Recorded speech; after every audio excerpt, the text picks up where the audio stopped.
আসসালামু আলাইকুম বন্ধুরা, আলহামদুলিল্লাহ সবাই ভালো আছেন ইনশাল্লাহ।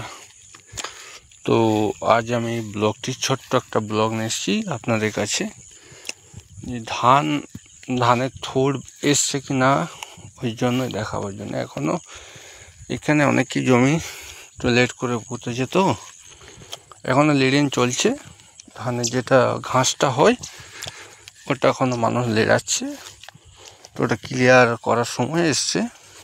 ইনশাল্লাহ খুবই তাড়াতাড়ি ধানের যে থোড়টা আর কি, যেটা ধানটা বেরোয় ওটা শিগগিরই চলে আসবে এই মাসের মধ্যে। তো অনেকটাই হাইট হয়েছে সব ধান, শুধু আমার নয় সবারই।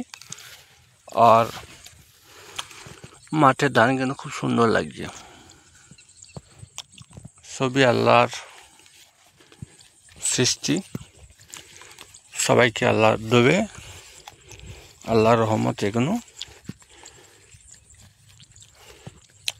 তিনি আমাদের ছেড়ে বেশি ভাবনা ভাবে সবারই জন্য।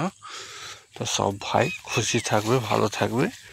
ব্লগটা যদি ভালো লাগে অবশ্যই আলহামদুলিল্লাহ একটা লাইক এবং একটা শেয়ার করে দেবেন। Bye guys.